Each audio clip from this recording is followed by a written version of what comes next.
Hola, gente linda. Hello, beautiful people. Hola is hello in Spanish, and gente linda means beautiful people in Spanish. I'm Nelly.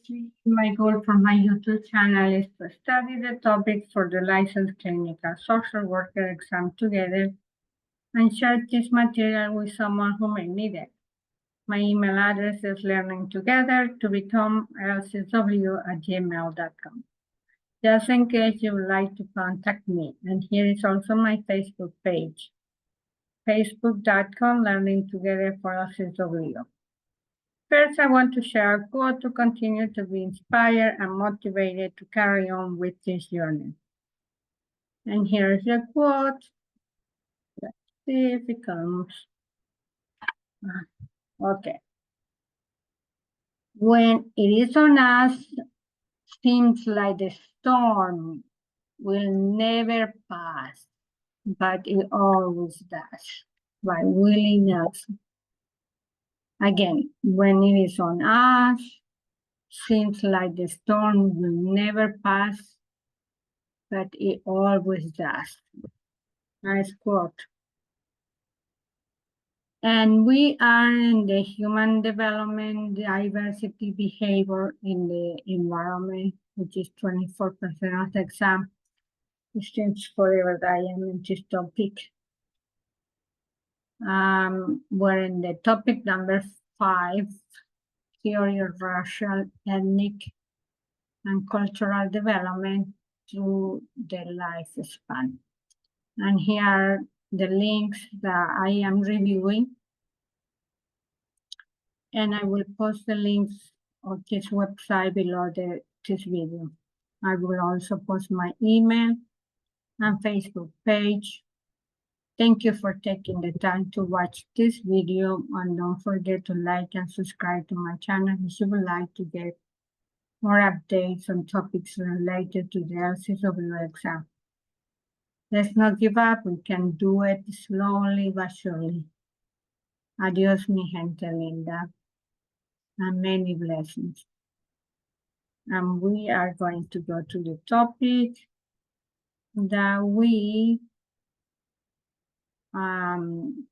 reviewed last time. We were in the social identity theory in psychology. So if you remember, I read part of this article and I left on the application part.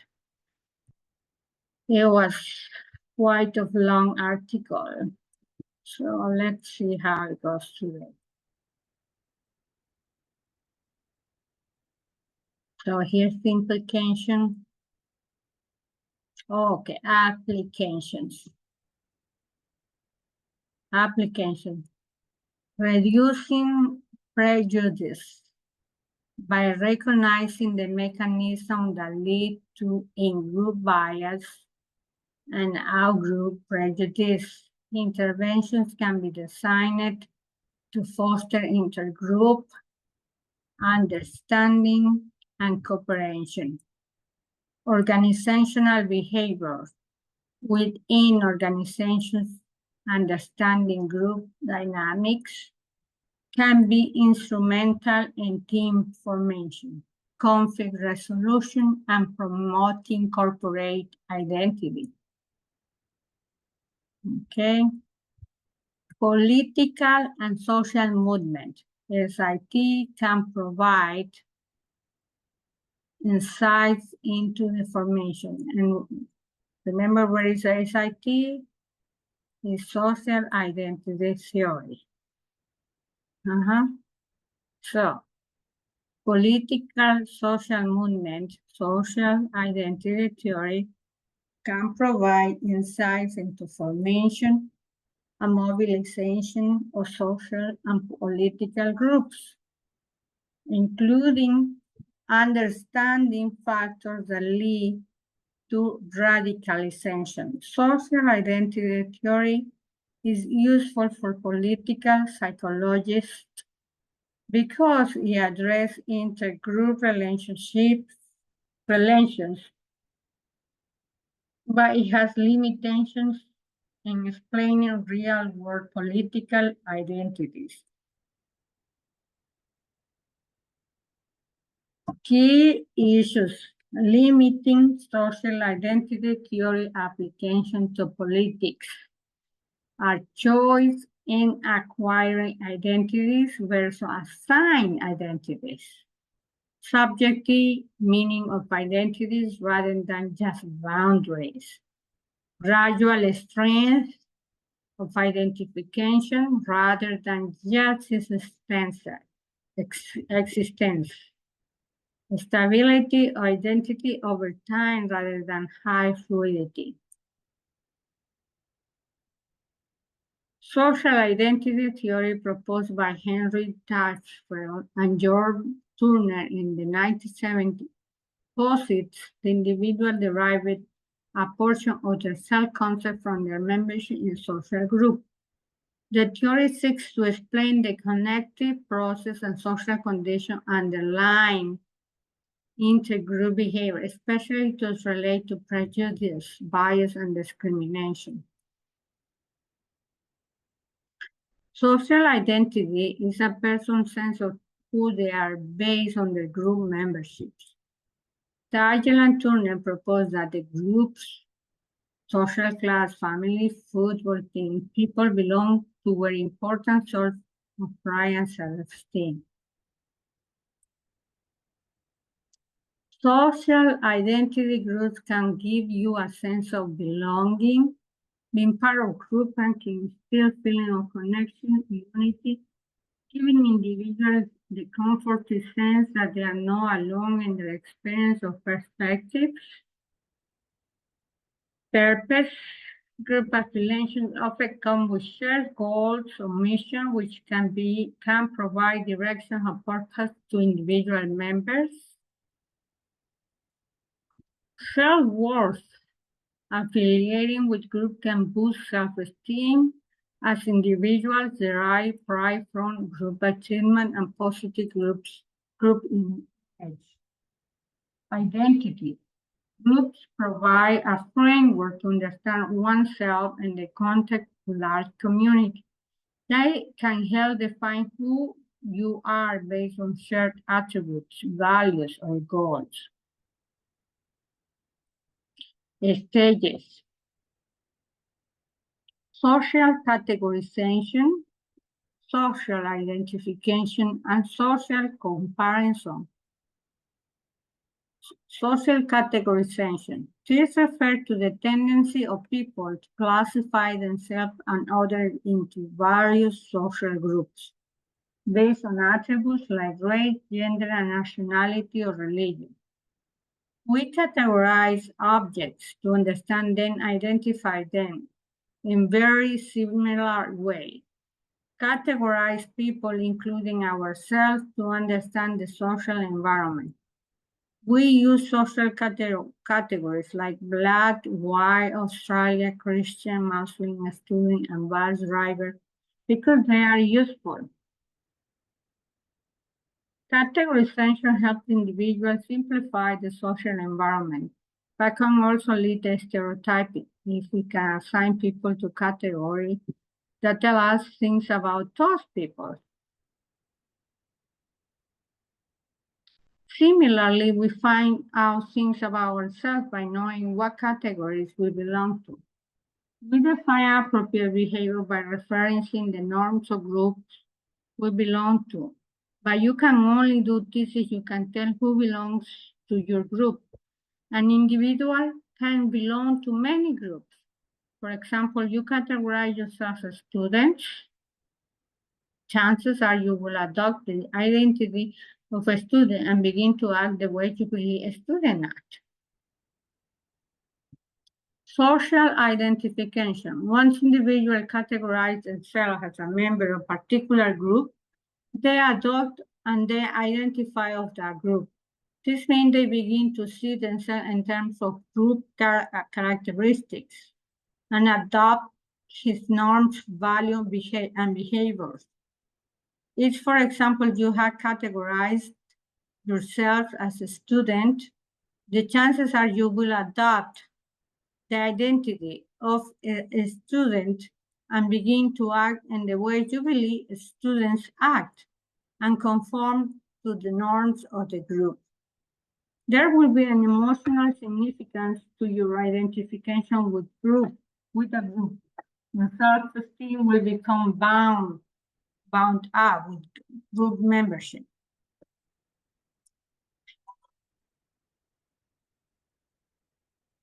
Social comparison.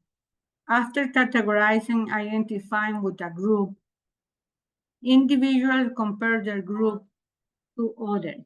This comparison is often biased in favor of one's own group, leading to favorism.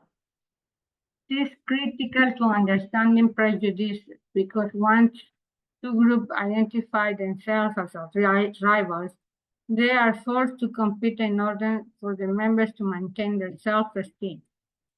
Competition and hostility between groups does not only matter competing for resources like Sherry, strawberry cake, like jobs, but also result in comparing identities.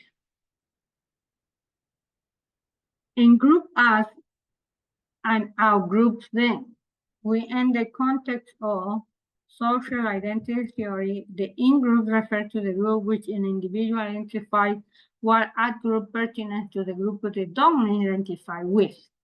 The theories assert that people have a natural inclination to perceive their in-group in a positive light while being neutral or even negative towards out-group, thus enhancing their self-image. Positive distinctness,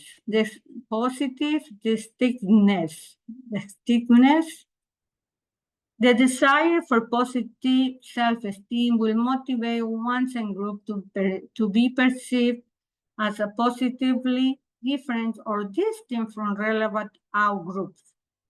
Prejudice views between cultures may result in racism. In extreme forms, racism may result in genocide, such as occurred in Germany with the Jews in Rwanda, between the Hutus and the Tutsis, and more recently in the former Yugoslavia between the Bosnia and the Serbs. Serious. Our blessed homeland, our glorious leader, our great religions, our noble population, our heroic adventure, their barbarous waste, their wicked sport, their primitive superstition, their backward savage, their brutish invaders.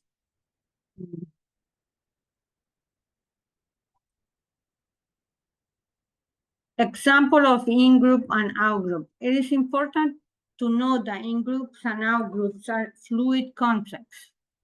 The group an individual identifies with can change based on context and environment and over time. Moreover, everyone belongs to multiple in-groups across different phases of their identity. The categorization into in-groups and out-group also plays a significant role in intergroup dynamic biases and conflicts.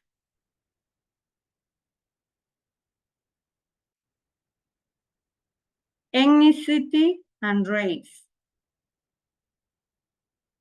In-group. Someone of Chinese descent may identify with other Chinese individuals. Out-group. The same individual might see people of Japanese or India descent as an out-group, religious. In-group, a Christian may identify with other Christians. Out-group, Muslim, Hindu, and Buddhist might be perceived as an out-group to Christian. Nationality. In-group, an American may feel as a kinship with fellow Americans. Out-group, Canadian, Mexican, or Britons may be seen as a group. Professional affiliation. In-group, teachers may be seen other teachers as a part of their group, or their in-group. Out-group, they may see administrator, policymaker, or even other professions like lawyers or doctors as an out-group. Sport teams. In group, a fan of New York Yankees may identify with fellows Yankees fan. Agro, Boston Red Sox fans could be perceived as the outgroup. Political affiliation in group. A Republican may feel aligned with fellow Republicans. Outgroup Democrats, libertarians, or members of the other political party may be seen as a group. Age in group. Teenagers may feel that others didn't understand their experience and challenging best. Outgroup, they might see adults, especially older adults, as an outgroup. Musical preference. In groups, fan of heavy metal music may identify with fellow metalheads. Outgroup, fans of pop, country, or classic music may be perceived as outgroup.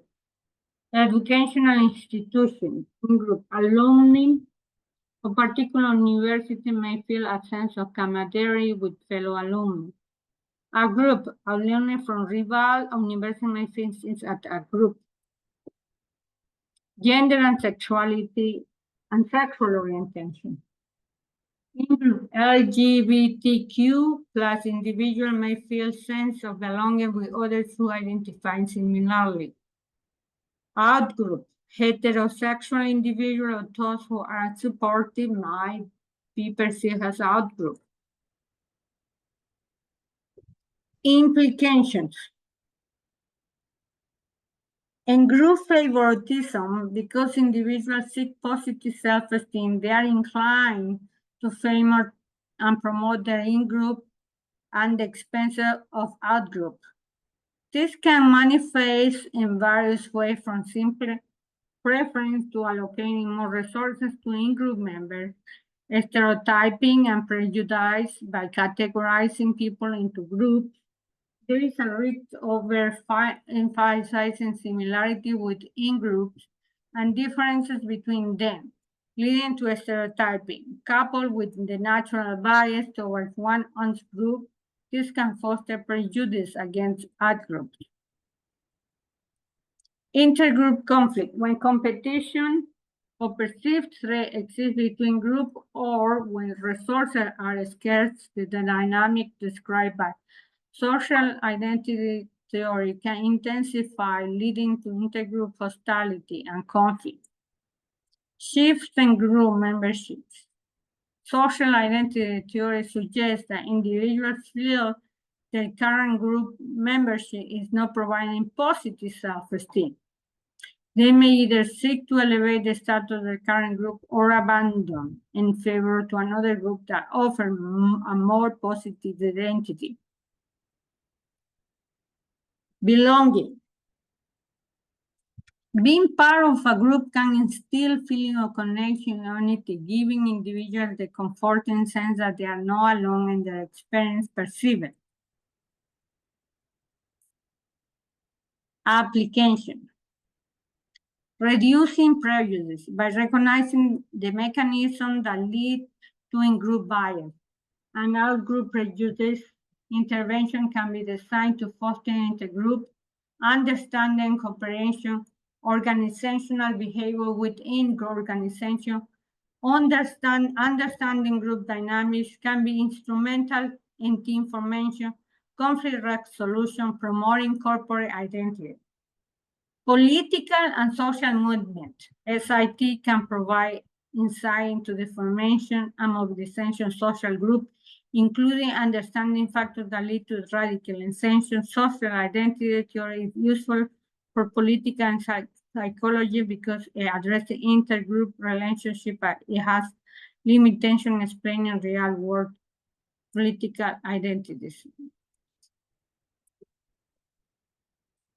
Key issues limiting social identity theory application to politics are choice in acquiring identity versus assigned identity, the subjective meaning of identity rather than just boundary, gradual strong identification rather than just existing, stability of identity over time rather than high fluidity.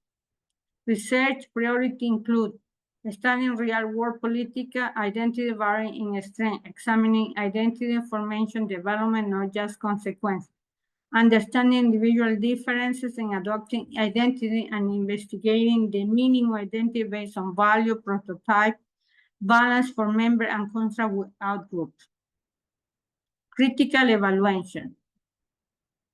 Those social identity approaches explain group phenomena based on social context, categorize identify identity norms and status. Shed new light on whole topic like crowd behavior, stereotyping, social influence, cohesion, polarization, which is emphasis on collective psychology. The approach is one only broad meta-theory in social psychology that integrates concepts across an impressive range of domains. The theory revolutionized the field of social psychology and had major influence on research into prejudice, stereotyping, social influence, intergroup conflict. It has an extensive empirical support. The minimal group of paradigm remains a widely used tool, yet theorists debate whether the original formulation oversimplified the complex relationship between personal and collective identity.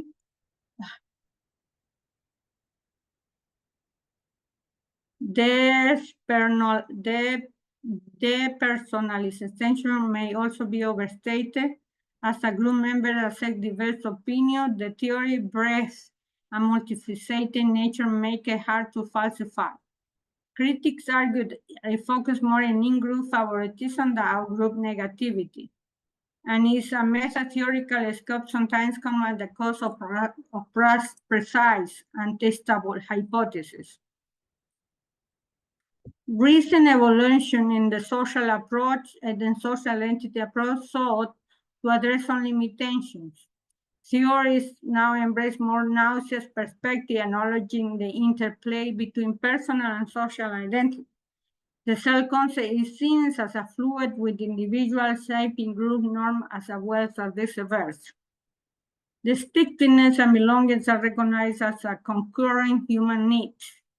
This full research on subgroups, the variance, and the motivation significance of inclusion versus differentiation.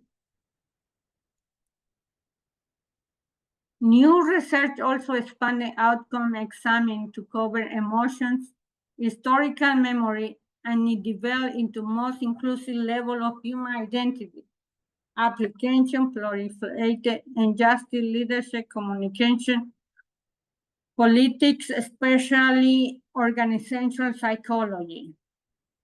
The approach is increasingly prominent in an understanding responses to extremized identity, collective action, political conflicts, intergroup contact. In-group are studied not as a monolith, but as complete entities with dissenting voices. Overall, social identity theory remain vibrant, influence broad, reaching across psychology. Keep learning. If your identity is as the beneficiary who you are, then how is your affiliation with multiple groups affected? Can you truly understand the experience of an out-group without having been a part of it? How do you experience discrimination, privilege beyond social identity? Shape an individual understanding of social structure? In what ways does social identity contribute to social cohesion and conversion society division? Yeah, the reference. Okay, so here are the source. So I'm gonna add the link for this article in the PowerPoint. And thank you guys for staying with me with this video. And let's continue studying a little by little. Bye.